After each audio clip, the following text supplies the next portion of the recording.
Good afternoon, everyone. We'll give a few more minutes to see who else shows up here. It's just after 4.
Bob, I'd just like to take this opportunity to thank you for all your leadership on this.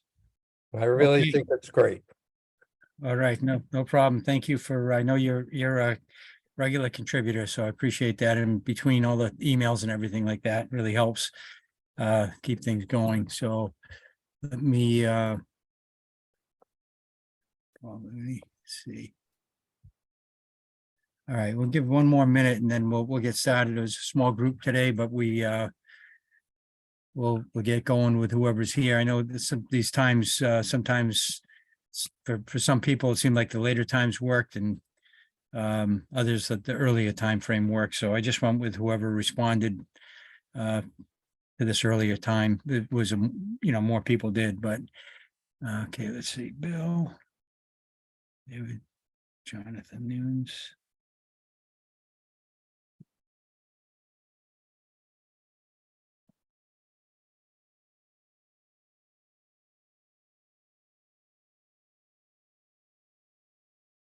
All right, well, why don't we go ahead and get started, and we'll as other people come in, we can catch them up as they come on board. So maybe we could take a minute, just go again. Some of us know each other from prior meetings, but I see a couple new names on here, so it might be good for us to just go through and introduce ourselves. My name is Bob Espandola, and I am one of the select board members in the town of Fairhaven. And I'll just run down the line as I see the names on the list here. So Chris McClure. Hi, I'm Chris McClure. I'm the Chief Information Officer for the City of Watertown. We've been helping out with the Zoom meetings and the website and the mail list. We are currently working on an MBI grant for digital equity and inclusion with CTC. We are also working on a couple of the municipal fiber build out grant and some community compact grants. And we are interested in fiber to the home or other broadband initiatives. And so we're following along and watching what other communities are doing as we evaluate that. All right, thank you, Chris. And Bill, I think that's okay. Bill, Yeah. go ahead. Hey, Bill Seitz here with Digital Ubiquity Capital. We provide financing and technical support and governance for municipal networks. And ultimately, we like to see the municipal network take full ownership after we've helped them start it up. So Okay, hopefully we can contribute. all right, thank you. And David?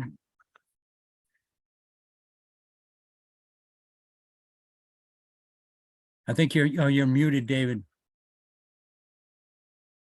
Unmute there. That's better.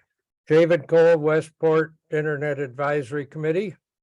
And we just got approval on the second vote for our municipal light plant at our town meeting last week. And the vote was 180 in favor and 12 against. So that's kind of a nice endorsement. Yes, it is. It's a landslide by all accounts here. All right, thanks. And John, let's see. The order is shifting a little bit here. So I see Mike Slawinski. Hi, I'm Mike Slawinski. I'm the municipal light plant manager for the town of Coleraine out in the wild, wild west. We've built out our 86 miles of roads, and I volunteered to give Bob some of the problems that we faced and some of the hurdles, and try to, give you any advice or answer any of your questions. We started out as a municipal light plant, and we've continued that, but we also have other accounting measures, and we're fully bonded, and we're paying back our bond with operating revenues. All right. Yeah. Thanks for joining us, Mike. We'll definitely circle back to that in the meeting. And I know there will be some community members here who definitely be interested. Yeah, So, I'm sorry I couldn't respond earlier, but we got 3 feet of snow, which destroyed about a quarter of our network, and we had to wait for Verizon to put the poles back up before we could hook up. And we just finished that work last week. So okay. All right. No worries. I appreciate you being here. So, okay. Jonathan Nunes. Hey, I'm Jonathan Nunes, the Assistant IT Director for the City of New Bedford. We currently are working with MBI. We've been approved for the Municipal Digital Equity Grant. We've picked CTC, and we're eager to start with them, but we have not begun the process yet. All right. Thank you. And Mike Lorenko. Hi, folks. I'm Mike Lorenko. I'm the town administrator for Mattapoisett. Sort of new to this, unlike most of you. We don't have an IT person in Mattapoisett. Basically, that falls on my lap. We got a municipal fiber grant, so we're starting some work on building out our broadband structure for the town. But we're certainly early in this process, so any help would be greatly appreciated. All right. Excellent. Thank you. And Brian Espinola's on, not to be confused with Espindola. I'm senior analyst with New Bedford, and I think Jonathan kind of reviewed everything that's going on in New Bedford. All righty. Thank you. And Paul Looney.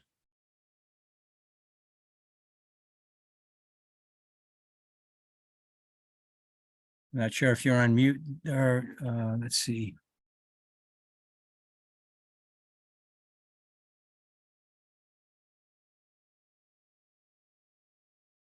I'm not sure if you're on mute there, Paul, but if you are, could you come off mute and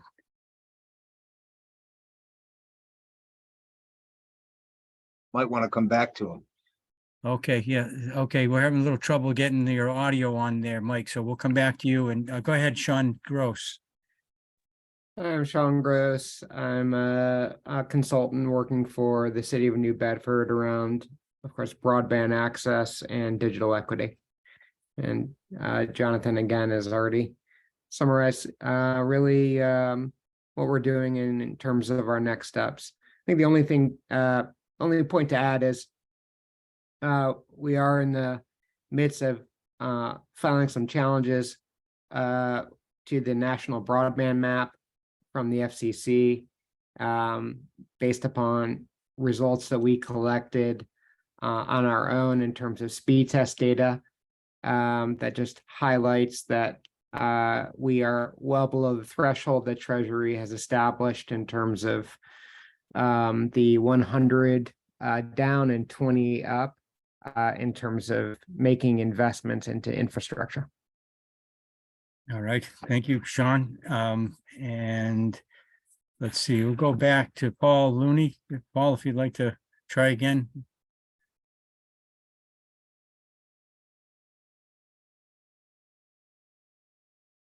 Okay, we're still having trouble hearing you, Paul. Sorry about that. I don't know if there's something you can maybe put in the chat for us so we can have some context from where you're from. And okay, well, New Bedford is certainly well represented, and we have I know one of the so the topics I have listed are number one, to go through the progress on the public-private partnership financing. Hello? Oh, you there, Paul? Right, guys, I'm sorry about that. It Here I am. I'm the fiber guy and I can't even get it to work. Okay. Hey, Thank I'll you. just be real quick. I don't want to hold it up. I've been in fiber optics my entire career for 32 years.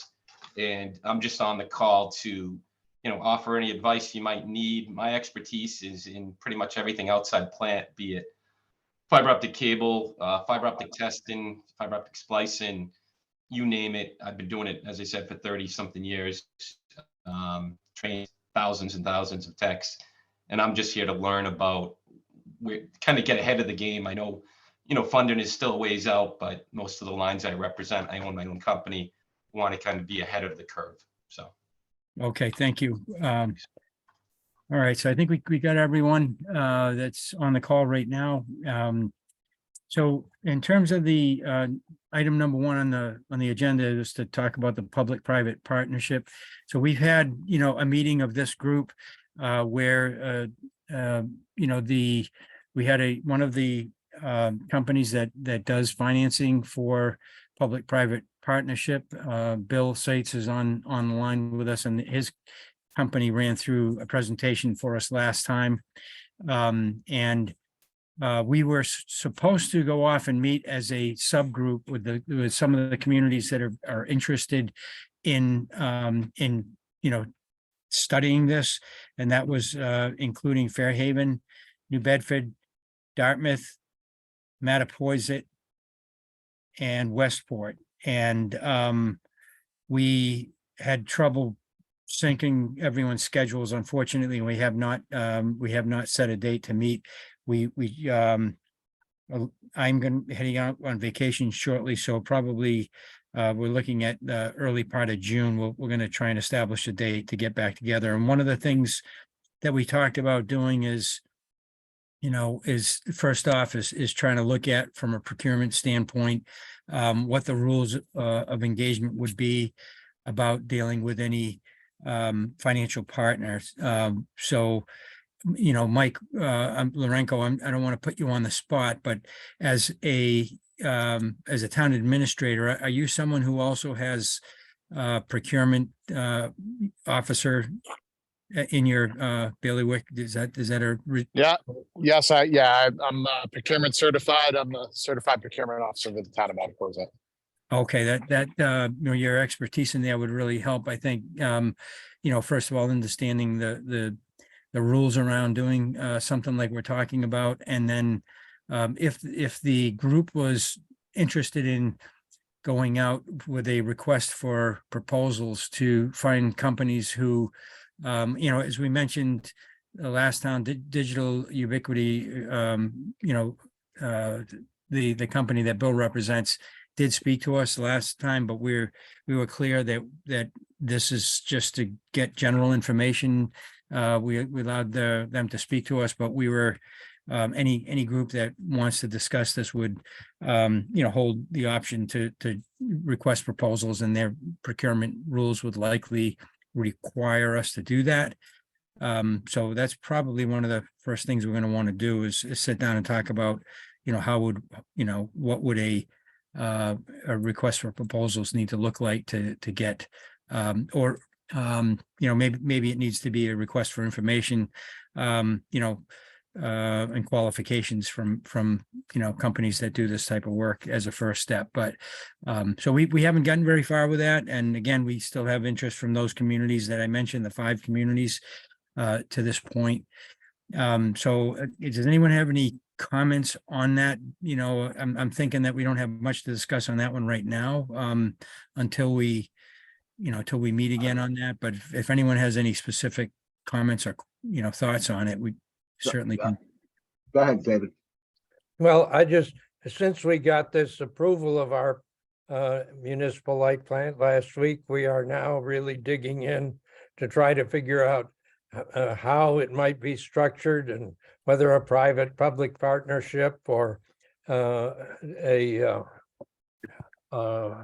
special purpose vehicle or entity, those kinds of questions. And we are going to be meeting later this afternoon. I've got a meeting of our committee at 6 o'clock tonight.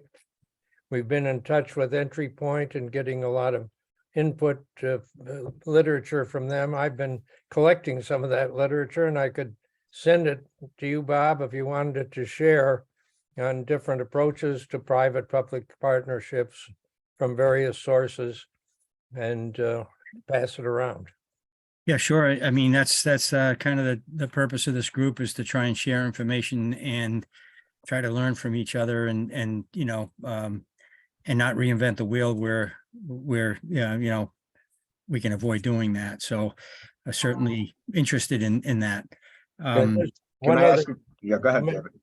One other dimension is that while we're wanting to try to figure out what kind of entity we want to create, we're also interested in the potential opportunities for collaboration on various aspects of the operation with the neighboring towns for different components of the services that we're providing.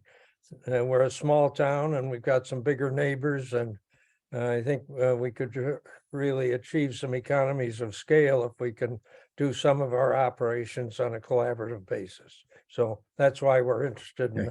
grouping with our neighbors. Okay, excellent. All right.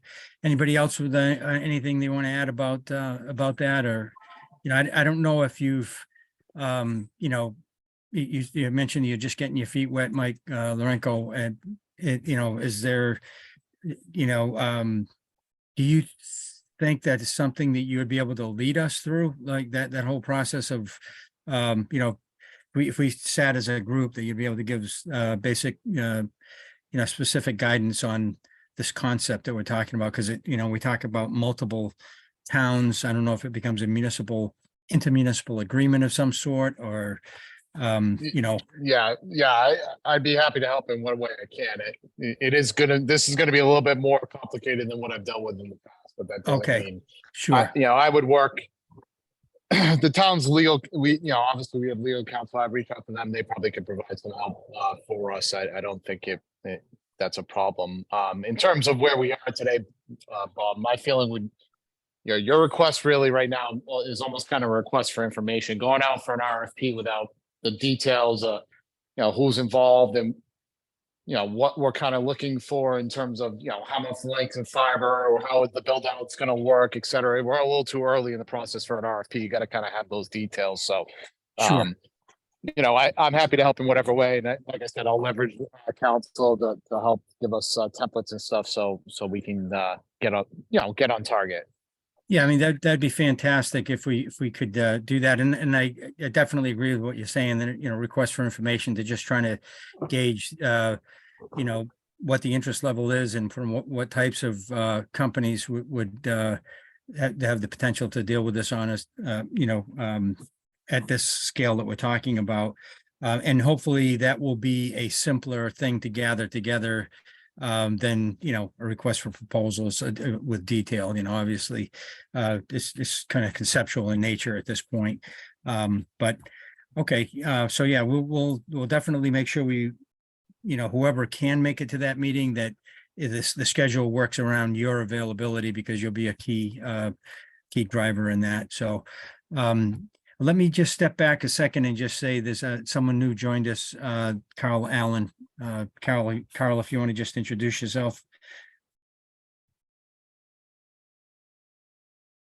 Hi, Carl Allen. I'm a planner here in the city of Chelsea and have been pursuing digital equity for the past 2 years. So we're hoping to build a municipal broadband network, and we're looking at not using the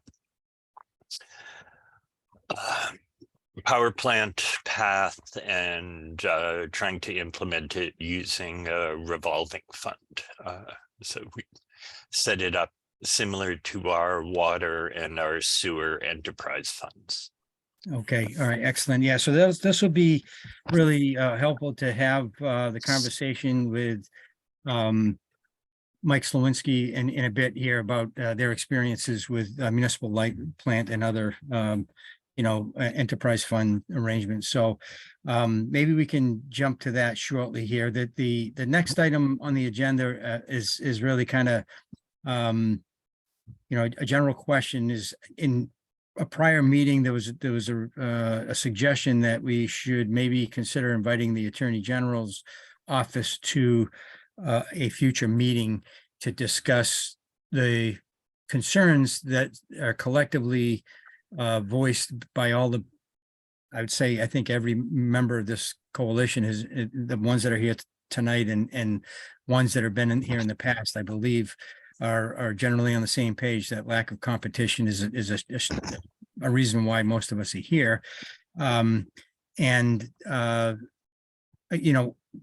is a form that the Attorney General's office has to allow a group to invite them to a meeting.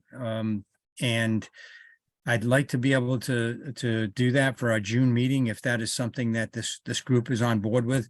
I don't know if they'll commit to coming, but That's probably short notice. okay, you think we need to go out a couple months?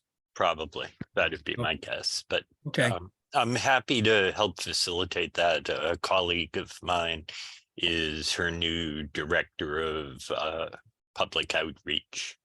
Okay, yes, and I think you were even the one that may have brought this up in our prior meeting, but is everyone on board with that as being an interest, and that we should Bob, I was gonna say that I think that's an important aspect to bring into consideration. I think we also need to understand, again, that the telcos have, very large lobbying capabilities, and have the attention of the state.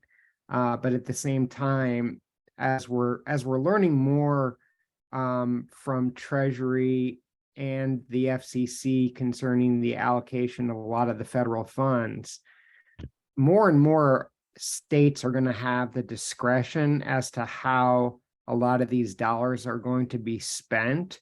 And I think raising the awareness to the Attorney General's office about the fact that there are, these major discrepancies that exist by the federal government as it relates to the, national broadband map, which really dictates how money is to be allocated. I think that's an important place to start, because if we can get the state of Massachusetts or the government, the Attorney General's office, on our side, to realize that the data is in fact not authentic and real in all cases, and it actually meets the threshold that's been defined by the federal government, then we're likely to get the Attorney General's office on our side versus trying to, fight the fight,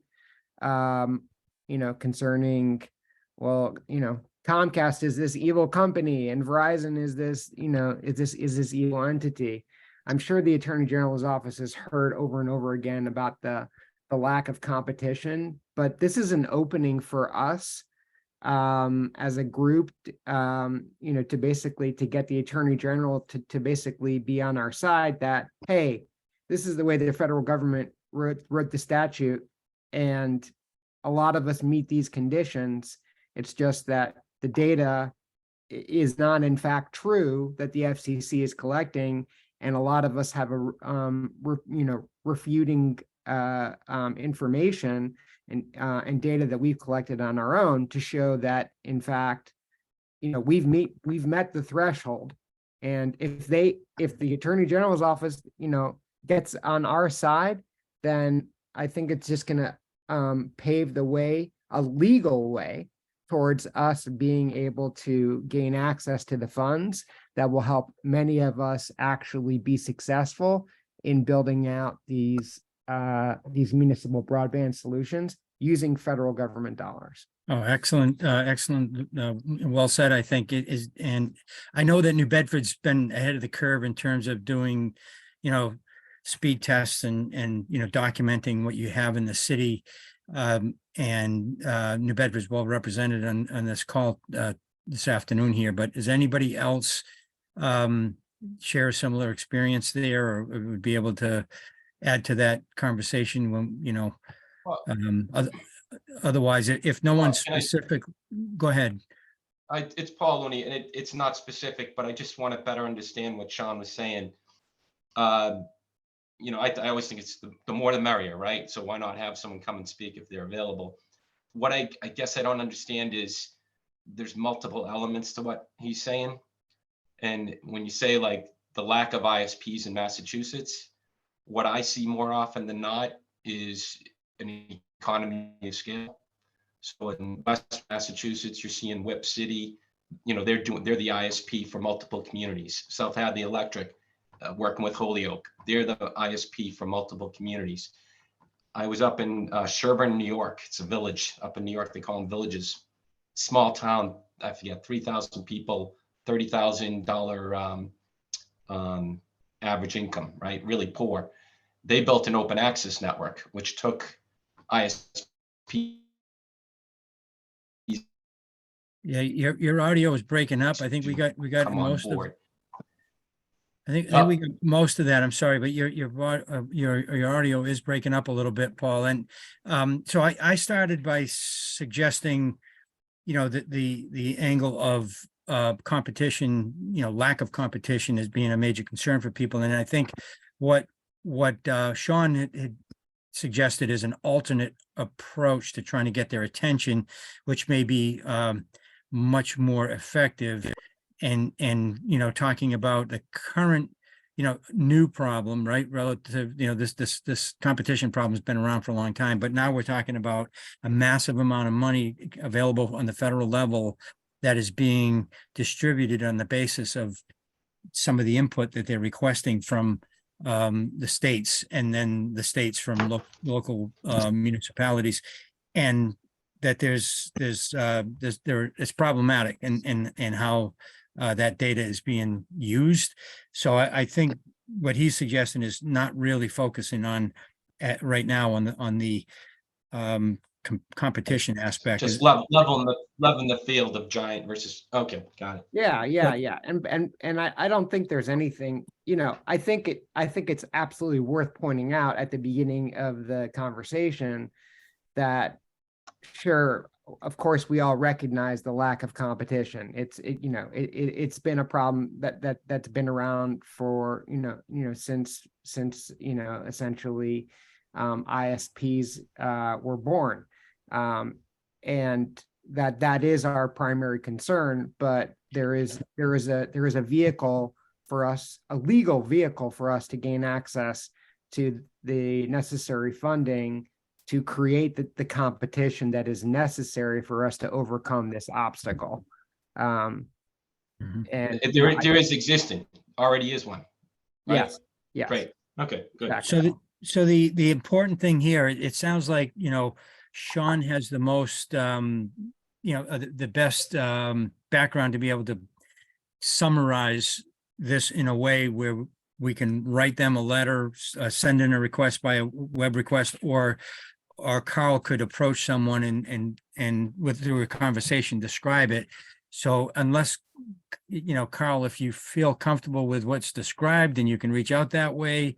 If you feel like maybe after this, call, that at some point you and Sean could connect and maybe work out, the specifics, so you have a clear message of what we're asking them to attend our meeting for.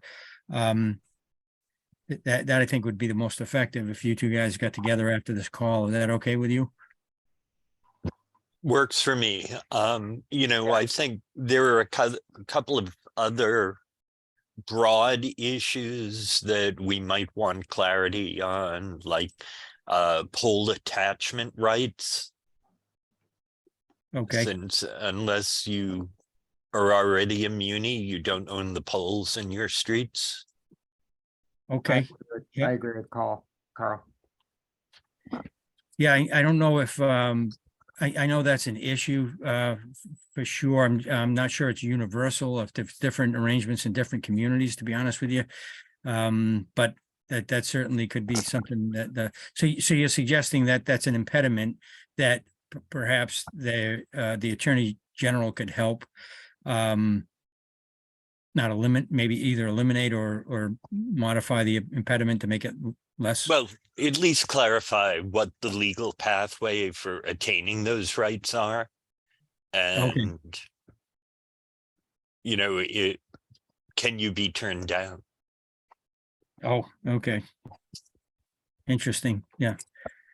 I mean, so depending on, all right, so yeah, good point. So this one point is the one that Sean mentioned, right? And that's the second point you mentioned about pole attachment. Is there anything else we should be putting on the list for the Attorney General? I mean, the competition in general, you know, just you know, maybe getting the maybe one way to frame that is not for us to say we're concerned about competition, but to maybe get their take on what the Attorney General's office take is on competition in that field. Is that That's a good approach, Bob. I like that. That way we can at least get an understanding as to what, yeah, exactly. Well, what is their current position as it relates to competition? I mean, do they perceive the idea of going out and building out municipal broadband solutions as a concept of overbuilding capacity in terms of network infrastructures, similar to the argument that the telcos are making, or are they in line with us that, you know, having a single provider diminishes greatly the quality of service, both in terms of the actual service and the customer service around it that's provided back to the consumer. I think it may be also worth mentioning, I don't know if any of the other municipalities here today have ever done any survey data as it relates to incumbent providers.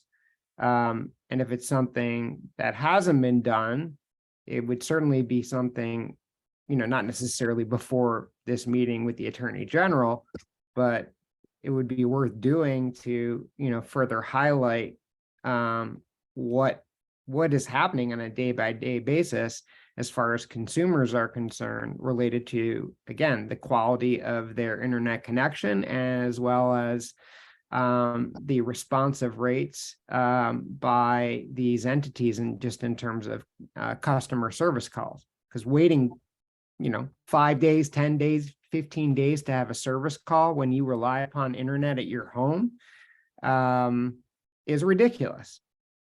And, you know, that lack of competition, you know, certainly hinders, of course, innovation, but it also hinders the quality of service that's provided back to the consumer. okay?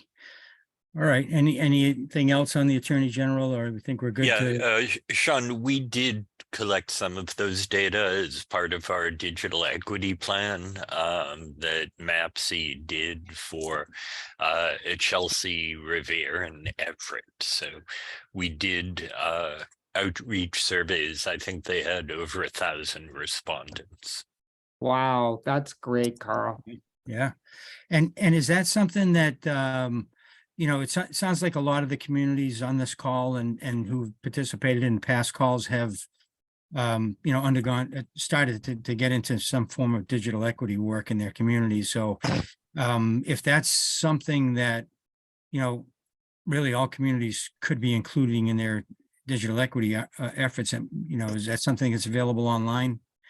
Or you could send us, you know, what they use for a survey and, you know, kind of that.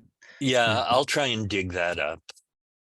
The report's online that summarizes the results, but I'll see if I can find the actual survey that you Hey, used. Bob, is there a way to add the chat feature in Zoom? It should already be here. It's not. It's not. No. That's interesting. Chris McClure is still on. Maybe he can I do not know how to add it. It's always just been there when What are you looking to add? the Chat. chat feature, they're saying the chat feature, isn't it under reactions? I thought I had chat turned on. Never even thought about it for this. Hold on, let me check. Stand by. Okay, thank you. Well, All right. Bob, while he's doing that, and looking at your picture, we find one thing that happens a lot is environmental impact rules bite a lot of people in the butt when they're doing this. So you might want to ask the Attorney General, hey, what are the red flags on that? Ask them what? And what are the environmental impact requirements? Usually you have to do studies, you have to, even on the most minor deployment. But that would be a local issue, no? I mean, local conservation commissions. Yeah, I'm sure, I would think, I guess, but I just thought I'd throw it out there to see if it's. Okay. But, Yeah, okay. In my experience, that's generally the local conservation commission has responsibility for that, but okay. So You know, sometimes if you're using federal money, you need to do environmental reviews. Yeah, Just of the parcels that are being affected. I know we were trying to replace a sidewalk in front of an historic cemetery, and they turned us down from using federal funds because they were afraid if you dug up the sidewalk, you'd find bodies. okay, so that's an interesting one that we're tying in with the federal funding. So is there anything that a local jurisdiction, a conservation commission may not be aware of because it's a federal requirement? Is that kind of? But the Concom wouldn't weigh in on that.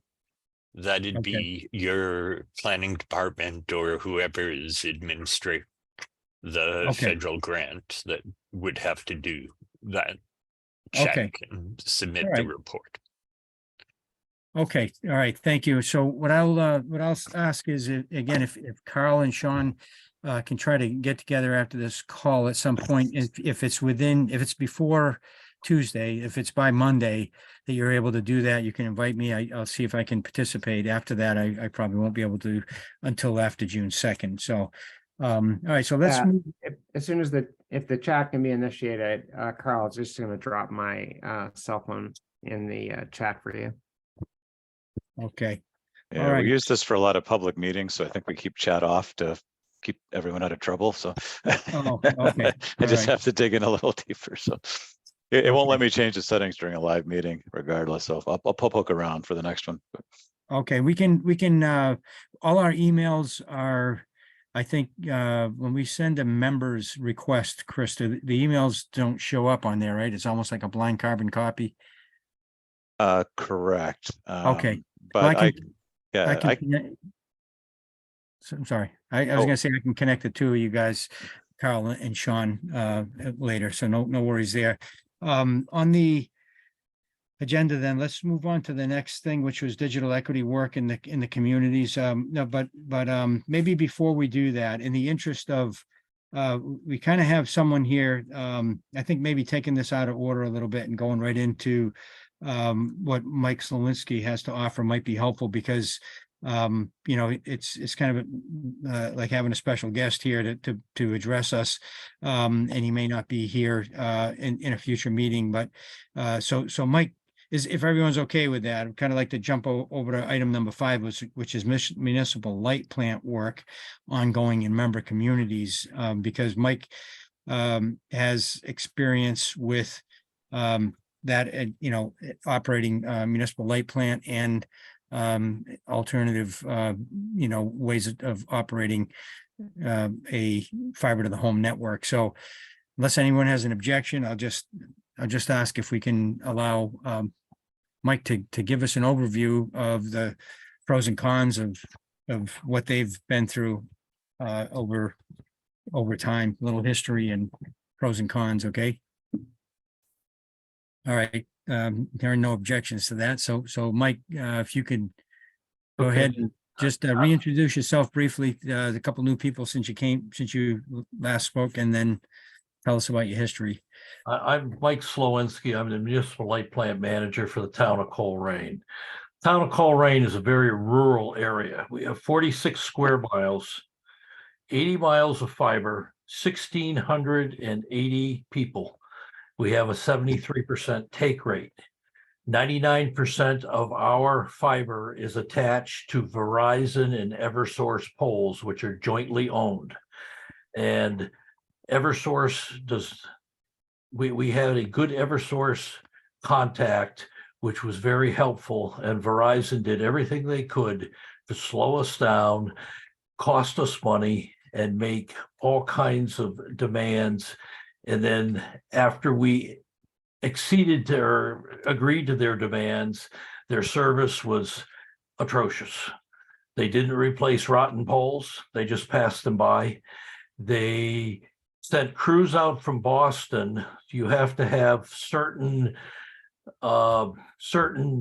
distances between an electric line and a telephone line, and they demanded that our lines go the highest, closest to the electric line. So we needed 3 feet of clearance there. We had to have 1 feet of clearance from the Verizon things.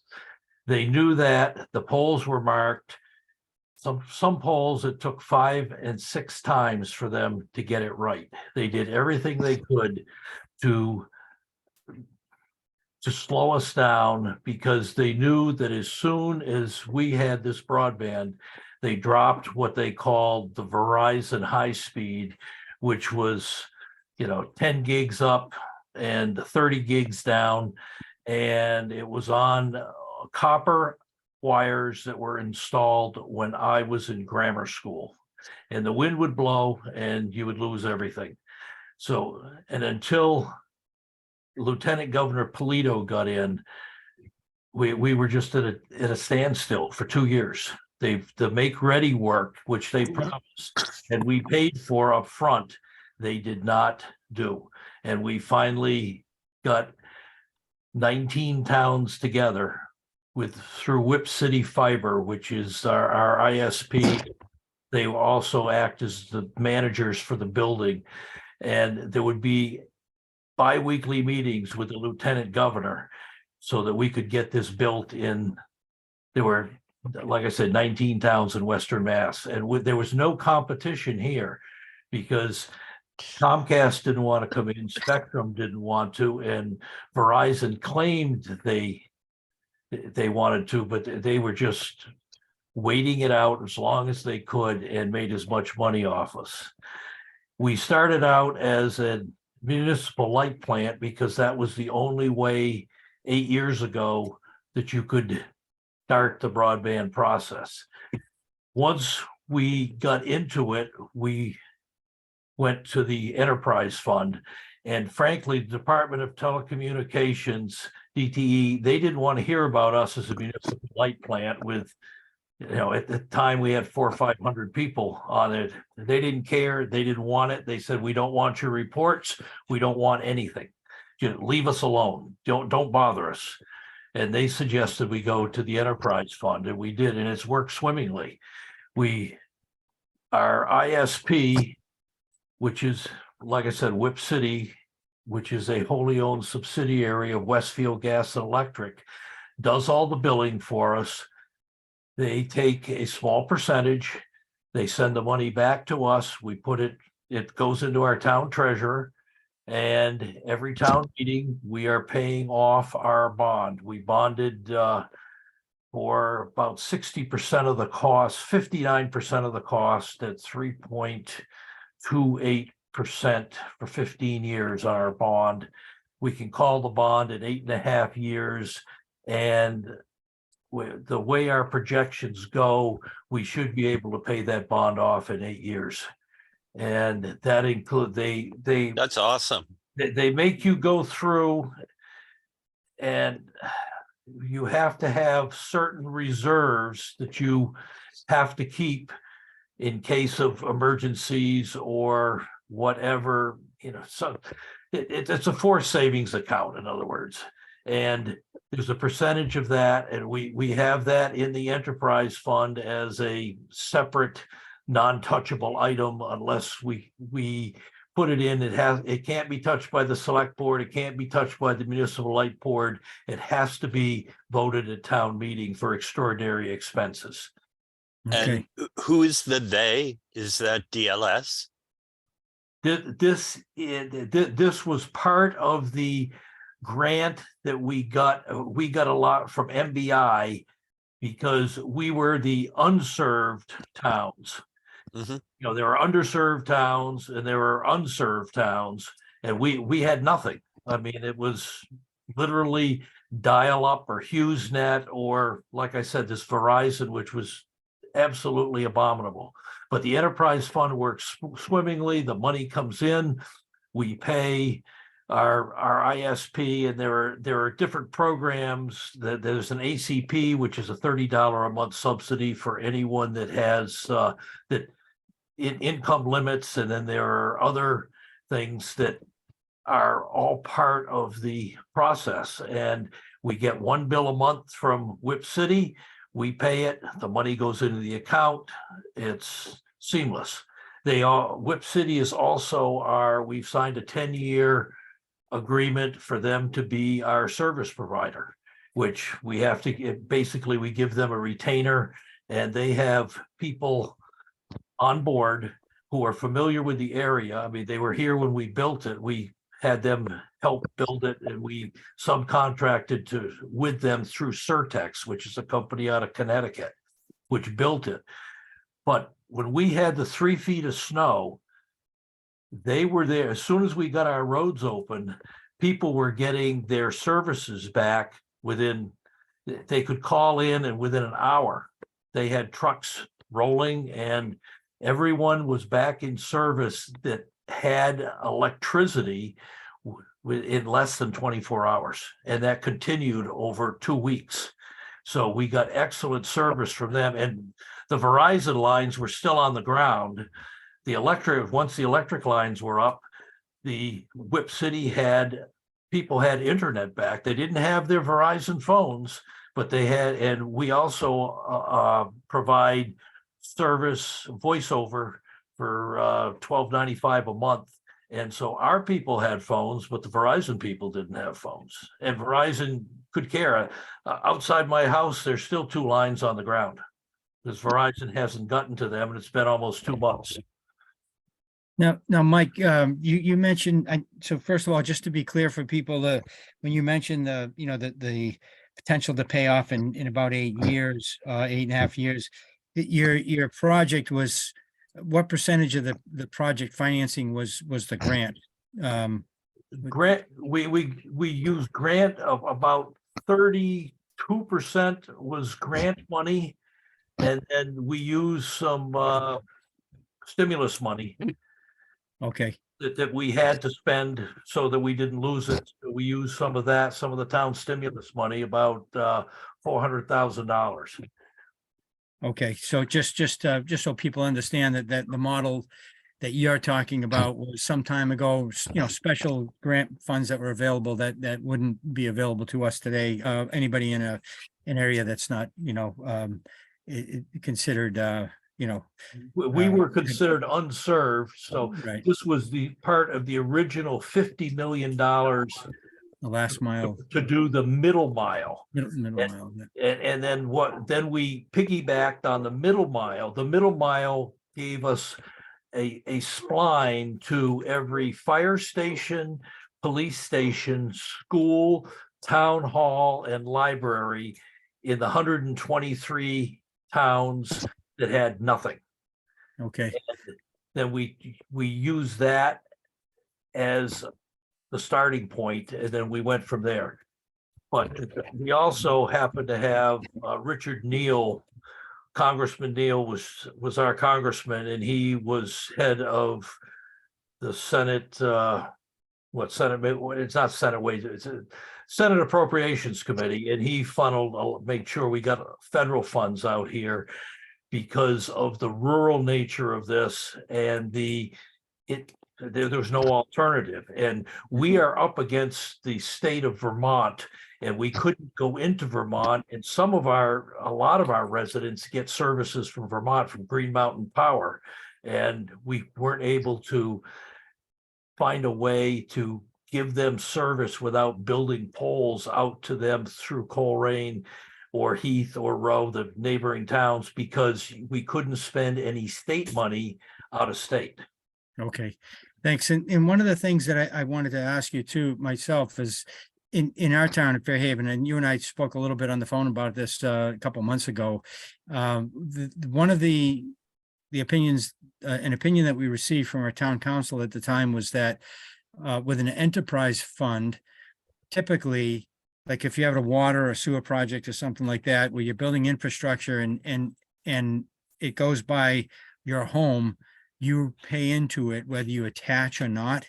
And then if you attach, there's another assessment, so to speak, right? So the concept of doing that with broadband in a fiber to the home network was something that in Fairhaven, we were not, and I was not a big advocate for pushing everyone to have to pay in for something when I was concerned that the project might not advance forward if there was not, there were not a lot of people who would be, wanting to sign on to it. Unlike where you are, where there's no other service in a lot of the other communities down where we are here.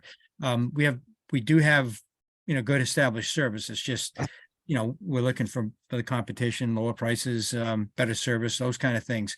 So what they described to us was with an enterprise fund, you couldn't have an opt-in model. In other words, you couldn't say that the people who are going to pay for this are only the people that are going to receive or make a connection to the fiber to the home network, which is what we were interested in, is saying, okay, if you have a take rate of 40% in your community, the 40% of the community that receives the service are the ones that are actually going to pay for it, not the people who just have the service passed by their home. But your experience has been that you've been able to convert, maybe because you already built that infrastructure, right? And maybe that was the distinction. We built the infrastructure, and with the grant that the MBI grant, we had to hit 96% that had to pass by, the fiber had to pass by 96% of our addresses. We ended up with 99.7%. There are only four addresses that we could not reach, and those are up on the Vermont border. We made it work, but the way that we enticed people to sign up that might have been reluctant was we gave a up to $2,000 subsidy for each hookup until we got to a certain date. And it happened to be Halloween. And we said, after Halloween, the subsidy goes down to $650. Now, a typical overhead at the time that we built it was about $637. But about 40% of our homes have been built in the last 20 years or modified, and almost everyone went underground. And the undergrounds could go up to $4,000 or $5,000 or $6,000 depending on length. And so we got the initial 70% signed up within less than a year. So we knew we had our nut cracked already.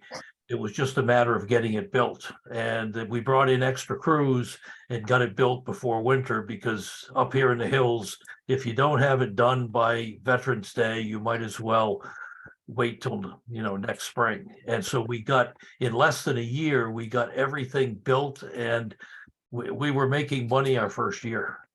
Okay, so I think that might be the answer to the question about why our town council told us you Right. can't do this as an opt-in model, whereas you guys are able to do it because you already had built the infrastructure. So you don't, it's two different, Two different situations. scenarios. Yeah, okay.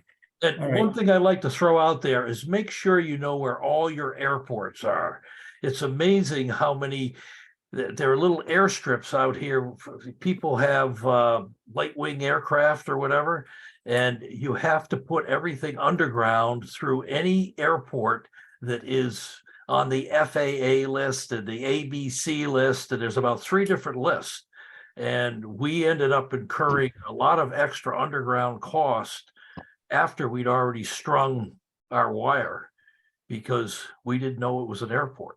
And it may not be an active airport now, but it may have been at one time. And I guess they're all over the place. These light wing aircrafts don't need much, I guess. So it's Okay. just one thing that we caught. It cost us a lot of money. Okay. Now, I want to ask David Cole from Westport, who I know you said that, you guys just recently passed your second town meeting vote for municipal light plant. In Fairhaven, we had that some time ago, but we haven't actually moved forward with forming a board. We're just the reluctance being that they're trying to figure out, what direction we're really going in terms of, public-private partnership, is the town going to consider funding something on their own? Is there, and then if we are, how does that look in terms of whether we use the municipal light model or go through the approach that you just mentioned, where we would have to then actually go, we're told by council that we'd have to file for special legislation to be able to enable us to use the opt-in model with an enterprise fund. I'm sorry. So that's kind of where we stand. It's a little bit of a tortuous path to get there for us, but if anyone else has any thoughts on that, or you want to share any thoughts or concerns or questions for Mike while he's here on municipal light plant. Just a quick question. I'm just curious on what kind of speeds you're getting and maybe the cost of what you're charging people, and is it dependent on what speed you offer? I'm just curious on that aspect. We offer up to 1 gig up and down, but that's, the more people on the some of the towns offer slower. We only offer one product, 1 gig up, 1 gig down. If you're the only one on it at midnight, you get 1 gig up and 1 gig down. If there are 14 kids next door playing, video games and whatever, it slows down a little bit. But typically, during the day and early evening, it's 3 to 5. It varies between 300 to 500 up and down. And that's when everybody's home, everybody's checking their email. And our highest use is on Friday and Saturday nights. Nobody goes to the movies anymore. I guess everybody stays home and does Netflix or whatever they stream, or play their games. And even then, I have 4 kids that live next door. They're my next door neighbors, and they said it doesn't affect their speed at all. Some of them they do these games over in Europe or whatever. They play Game of I don't know, whatever the heck they do, but he says they have no problems even going overseas, from 8, 9, 10 o'clock at night. So that's good enough for me. I mean, I can barely use half this stuff, but I think, Jonathan, your other part of your question was about what it costs. Yeah. $89 a month. And Okay. Mike, do you guys offer any type of discounts for individuals that come from low-income households? Low-income households are offered, they're eligible for, it's an ACP program. Right, Run by the right. federal government, $30 a Right. month you get off. If the child is in gets free lunches, you automatically qualify. If you're on Medicaid, or any government assistance, any disability, SSI, you automatically qualify. Right, Yeah. I'm familiar with the program, Mike. Okay. So basically the discount that's provided, it brings the individual down to, what is it? 59. 59. And then 59. there's also a lifeline program for someone that might be that have further disabilities, and that's another $19.95 a month.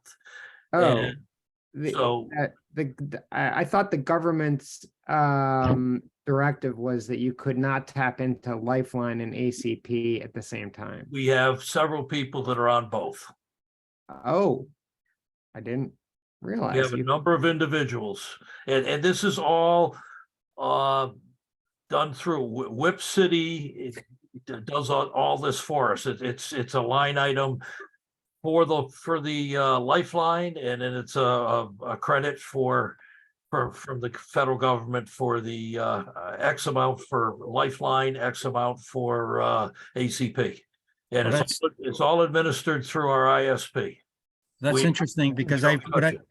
what I've heard is that the getting people enrolled in the ACP in particular is a cumbersome process and is a bit of a hurdle for people to get past because they don't have the knowledge or the patience to get through that process. So if it's being handled by the ISP, that's an interesting. And we've trained our town clerk, and they'll go in, and Anna will, help you with all the paperwork, and bingo.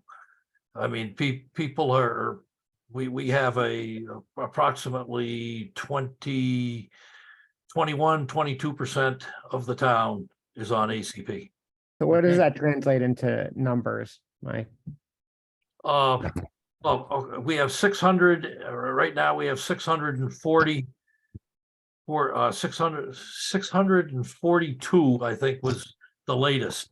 So Got 20% of that, I mean, 115, 120. Got it. Okay. Thank you. And we all, and I know there are other people that are eligible, but they just won't. They're too proud. Right, You know, right. it's- David has his hand up. Just Oh, When my you get- apologies. Go ahead, David.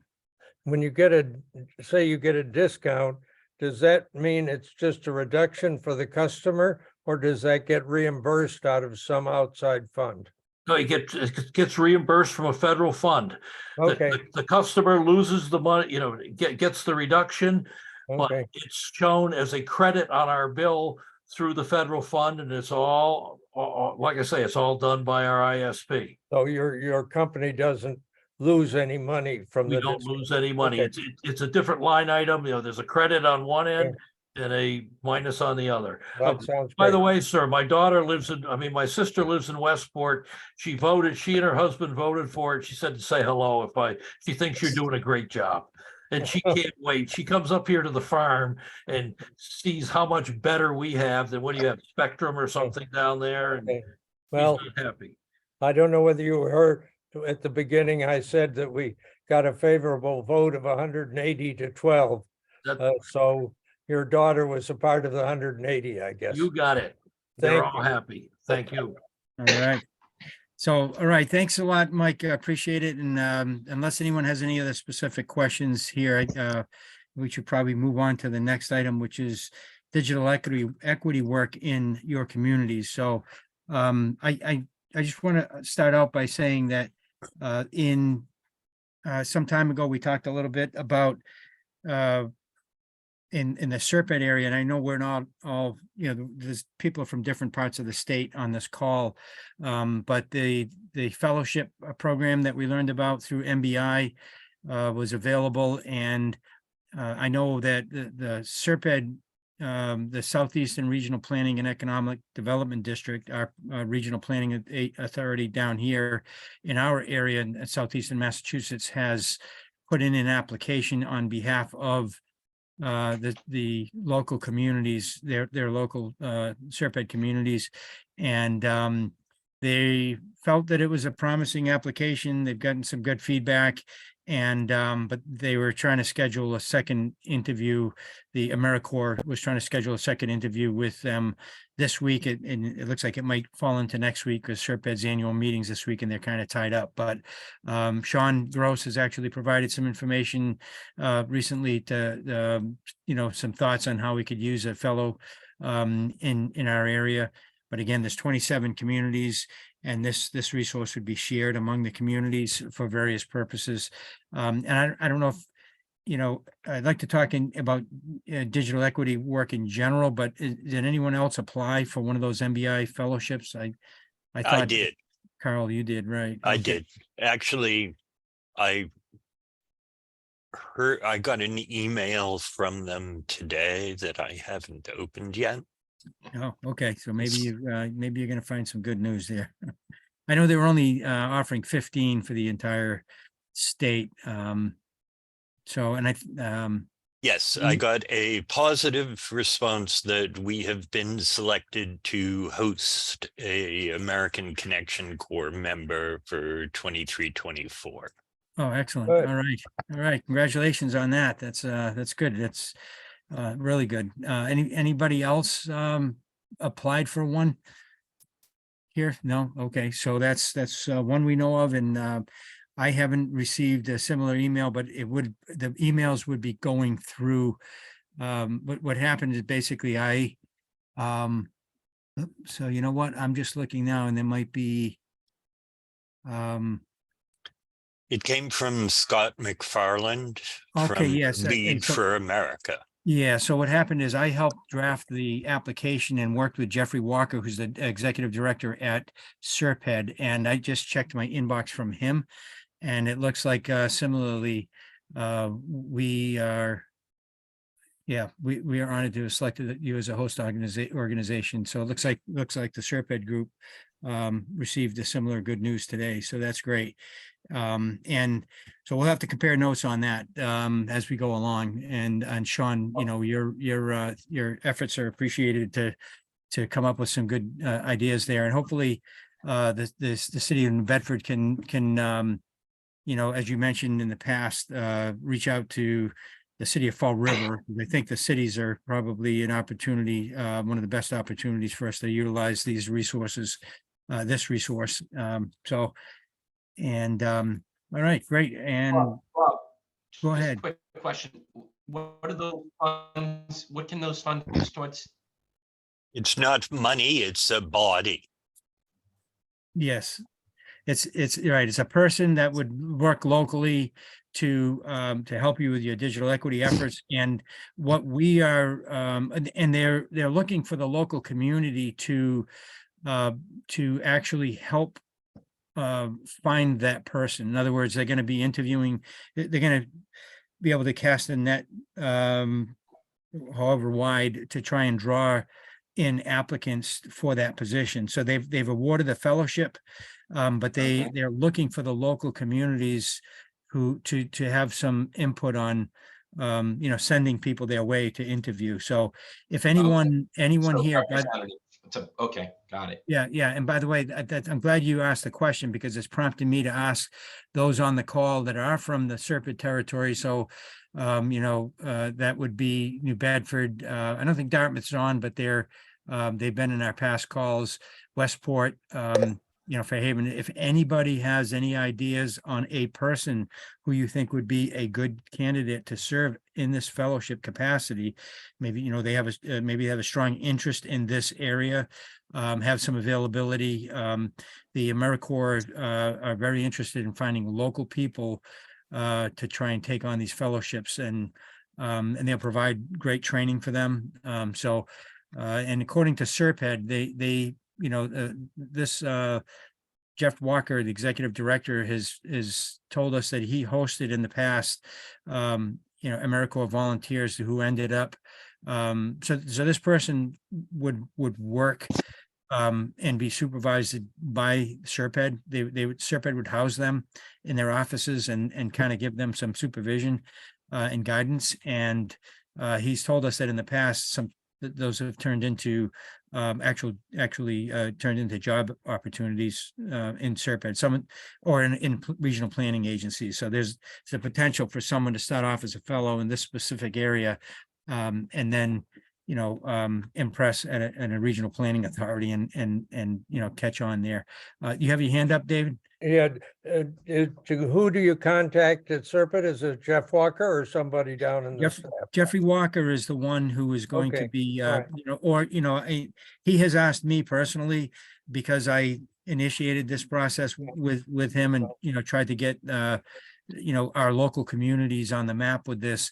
He's asked me to reach out to people in this group to say, if you know someone, so I'll be doing the same, but if you have, anybody. I don't have anybody. I just wanted to know who to contact at Serpent in order to follow up with future developments. Thank you. very much. Right. So I think what might be helpful is if we get the word out in our local communities that we're looking for someone to fill this role, and maybe get that out through social media or whatever other form. So I think late in the summer, like I think it's in August timeframe, they actually send all of these digital equity candidates to a kind of like a boot camp for a week and give them training. So, all right. So that's Bob, do you have a job description or a description for that might help when we post this?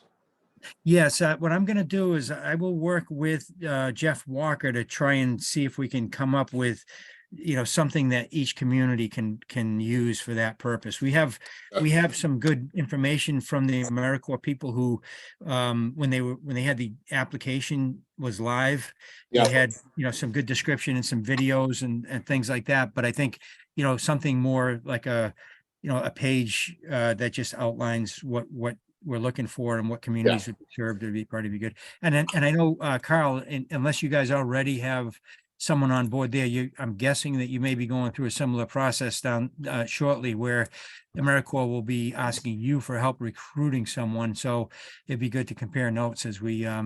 All right. That Thank you. they will. Okay. And so the next item is digital equity work in your community. So aside from that, that was the item we were on, but aside from the fellowship opportunity, I know a number of the communities mentioned that they've received MBI grants and are working to get those started. Someone I know at least one person on this call mentioned CTC, and the town of Fairhaven has also hired CTC to do a project for us that has not actually started yet, but they've been signed on. So we'll town of Fairhaven will be doing that first. I am not the one managing that one. Another one of our select board members is, but I'm sure he'll keep me in the loop on that. Is there anybody else that wants to talk about what's going on in their community with digital equity? And, grant work and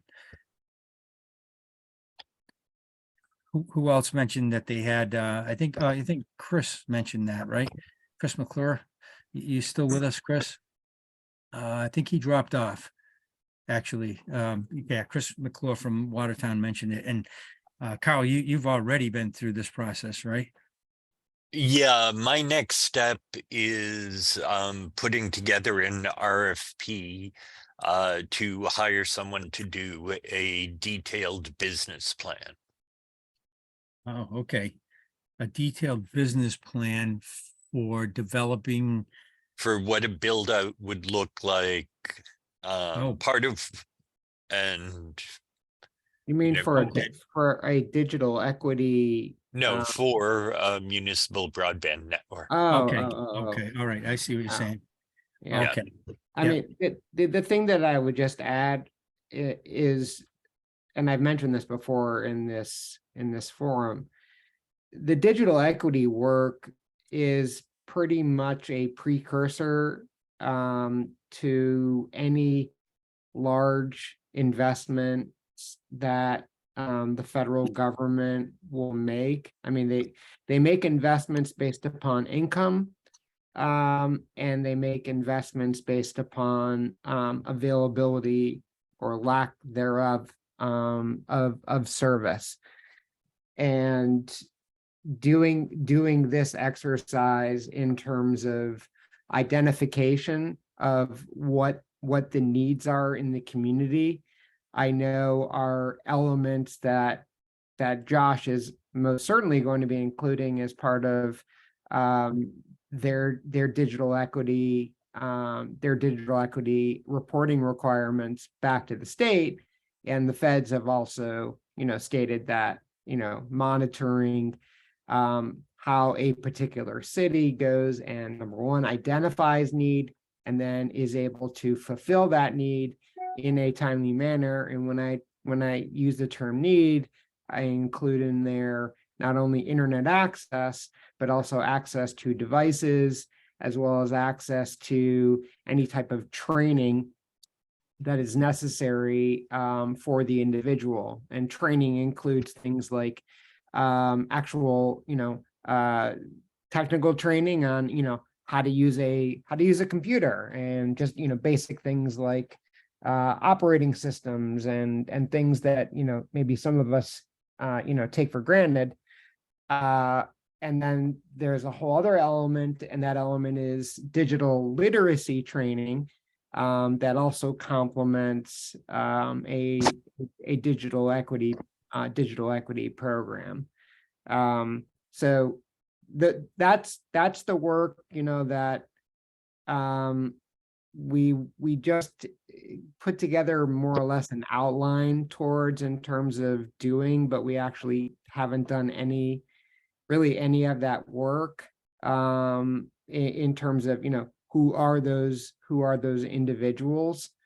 I know that the other aspect, if any of you had a chance to listen in on the last call with MBI related to what their digital equity planning strategy is going to look like, is they want to also get some type of an overview related to the assets that each community has, in terms of, being able to lend out equipment to those that have needs. And again, equipment could be hotspots, could be computers, tablets, and whatnot, because ultimately they want to get an understanding of what they, as a state, should be going after in terms of laptops, tablets, and if the community isn't building out its own network, and it's not necessarily offering fixed broadband, then what does that mean in terms of maybe potentially providing hotspots to the community as well? So Sean, a hotspot sounds, pretty intuitive to me. Like, you'd have these set up in various areas, maybe where people can go, common areas, parks, or I think is what you're describing. Libraries. Yeah, that would be a Wi-Fi hotspot. But then an actual, when I say hotspot, I mean like a MiFi device. So the individual would actually have a physical device. They would potentially check out the device from a library or some other type of community center, and use the device. And then in some other models in other cities, the device is given to the family for an extended period of time, like 6 months. And then their need is reevaluated after that period, in terms of a device. But computers, those are again, fall also into the same category of either it's lent out to the family, or in some cases the city actually gives the computer directly to the family.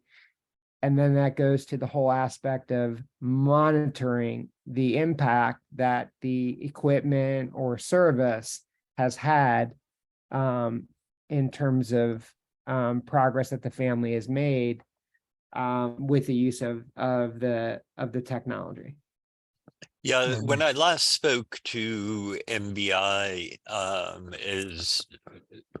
so we're part of an application on the digital literacy side that's being run by our local Mass Hire Board.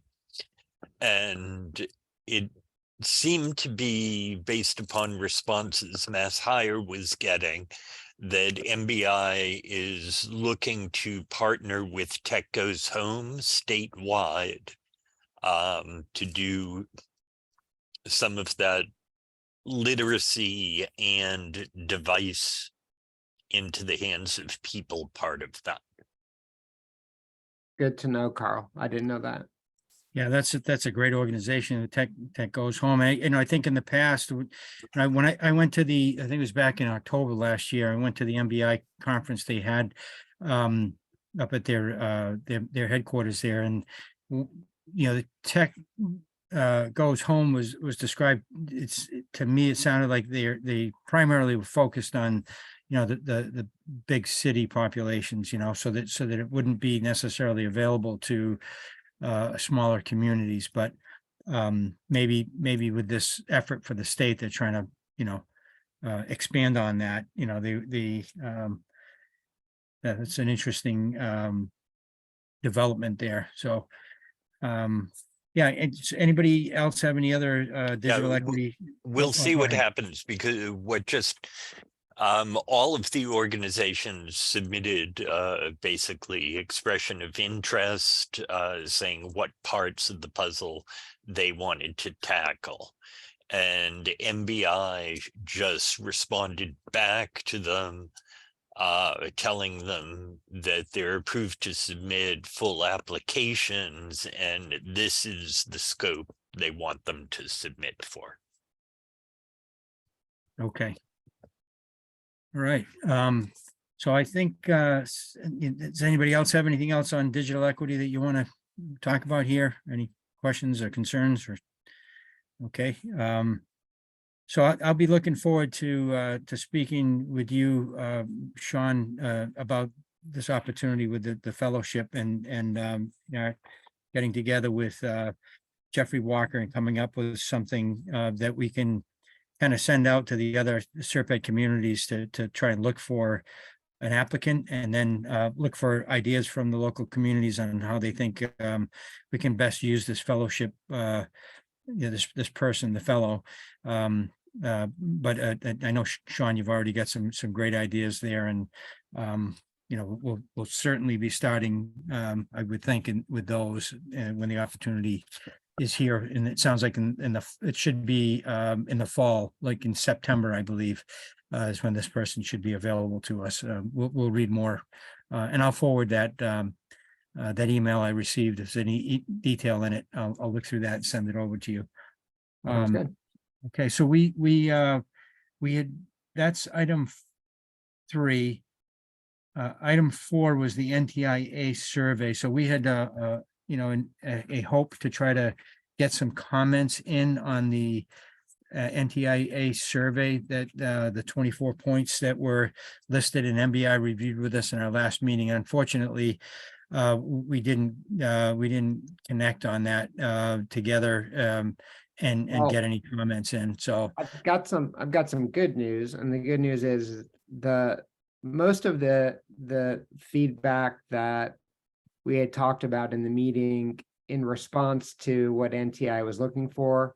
This organization that I've mentioned in the past, Shelby, which is the School Health and Library Broadband Coalition, their comments back to NTIA were in line with really everything we talked about, and they went above and beyond.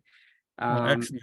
And they are, they represent, I don't know, close to, a couple thousand cities across the country. So their input is certainly well received, and is read through by NTIA. Excellent. That's really good news.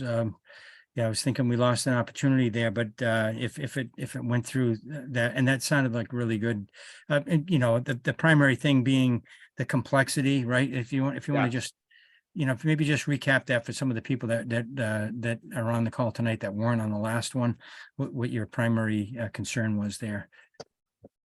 So the complexity with respect to some of the reporting requirements that were put in place, for example, through a program that was called the Emergency Connectivity Fund to school districts. And the Emergency Connectivity Fund provided laptops and internet connectivity to low-income households. But the amount of reporting and paperwork was extraordinarily burdensome. And many of the school systems that received the funding, once they read through the requirements in terms of reporting and maintaining records for a period of 10 years, they opted out and they decided, you know what, as great of a program this is, and it really is an amazing program in terms of the money, it created a lot of potential work and the possibility of being subject to audits was something that just scared off many of these communities. And so if we face something similar like that to any of these programs where, we're being required to maintain records for 10 years and we are subject to, audits at any point in time to ensure that we've maintained these records, well, it's just going to be another situation where cities, anchor institutions are just not going to be willing to secure access to those precious resources. All right, so that's a great comment to have made, and Shelby did that. That's hopefully will bear some fruit. So, all right, and the other item on our agenda was next was the municipal light plant work, which we already brought that forward and talked to Mike about. And the last thing was the invitation. I wrote on their invitation to East Hampton and Greenfield. Those are two connections that Josh Eichen from MBI made, to us earlier this week. And I reached out to both of them and asked them if they might be able to attend tonight's meeting and share some of their work with us. And but neither was able to make it tonight, but they're interested in following us, I believe, through Sean McClure, and they're going to get on our mailing list. And also Sean Gonzalez, who spoke to us last time, last meeting, and he spoke from the Institute for ILS. Local self-reliance. Local self-reliance, ILSR.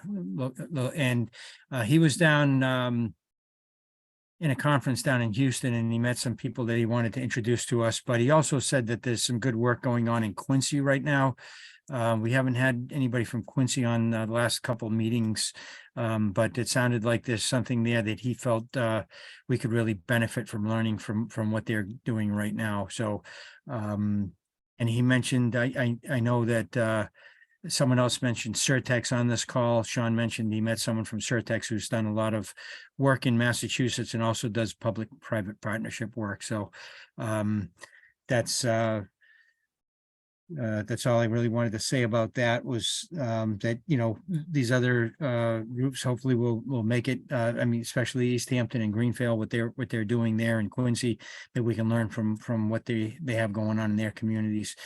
And again, hopefully, Carl, if you get some feedback once we come up with the wording and exactly what the request is through the Attorney General's office, if you get some feedback on a date on that, whether it'd be nice to ask them if it could be June, but if that's too soon for them, then if they give us a time, out into the future, we could it might be good to get the word out to people and make sure that everyone is aware, everyone that's on our mail list is aware that that's that they would be attending our meeting, because I think that'll really draw a lot of interest from people.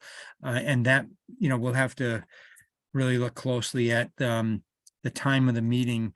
I know in this group, we've kind of bounced around a little bit between earlier meetings like this and later meetings at 6:30, and it's kind of been a split of almost 50-50 who's had the interest level on each of the start times. And so I've just gone by whatever the poll has, the results have been from the poll, and try to accommodate the most people, but sometimes it's a difference of 1 or 2 people in which one we end up in, which time slot. But so we may be limited by the availability, if the Attorney General is willing to come to our meeting, we may be limited on what their availability is as far as the time slot and the date. And I think we'll have to accommodate that, because I think it would be a tremendous thing for us if we could get them to attend our meeting. So, but does anyone, well, I guess it's not a question for this group about which time slot you prefer, because we ended up with this time slot because most of you preferred it. But unless people have a concern with how we've been going and you really want to get to a monthly meeting at a set date and set time, which I can understand. I think for now, as long as we're going to be having guest speakers and trying to, try to get the most attendance, and I think this seems to work where we poll people. But any thoughts from any of you? If you feel it's going okay, we can. I don't know, split the difference and try 5 o'clock. We could do that. Yeah, we could. Yeah, maybe that would, maybe we'd get some people to hang in there a little longer and then others to join us at the tail end. Okay. All right. So unless anyone has any other, comments, I think we can probably close this one out, and look forward to the next one. And then in between, again, don't be afraid to use email to communicate. If you don't have everyone's email address, you can send, if you want to get a message to the full group, myself or Chris McClure have access to that members list that catches everyone. And we'll get the video of this uploaded onto our website for reference. So, and Mike, see, it would be whoever the people left on the call from New Bedford, Mattapoisett, and Westport. I will reach out to you to try and schedule something again in early June timeframe as far as the public-private partnership meeting, and to try and talk about getting an RFI together where we can, get some better information on the capabilities of different companies that can do this kind of work for us. And Okay. And Sean, I emailed you my contact information so you can shoot me yours back in an email. Fantastic. okay, great. After this. All right. Okay, well, thanks a lot, everyone, for joining us this afternoon, and enjoy your Memorial Day weekend, and we'll talk to you in June. You too, and Alrighty. thank Thank you, you. Bob, for herding all of our cats. Yeah, thanks, Bob. Thank Okay. you, Bob. Have a Thank good you. one. You're welcome. Take it We're easy. going. All right. Take Bye. care, everybody.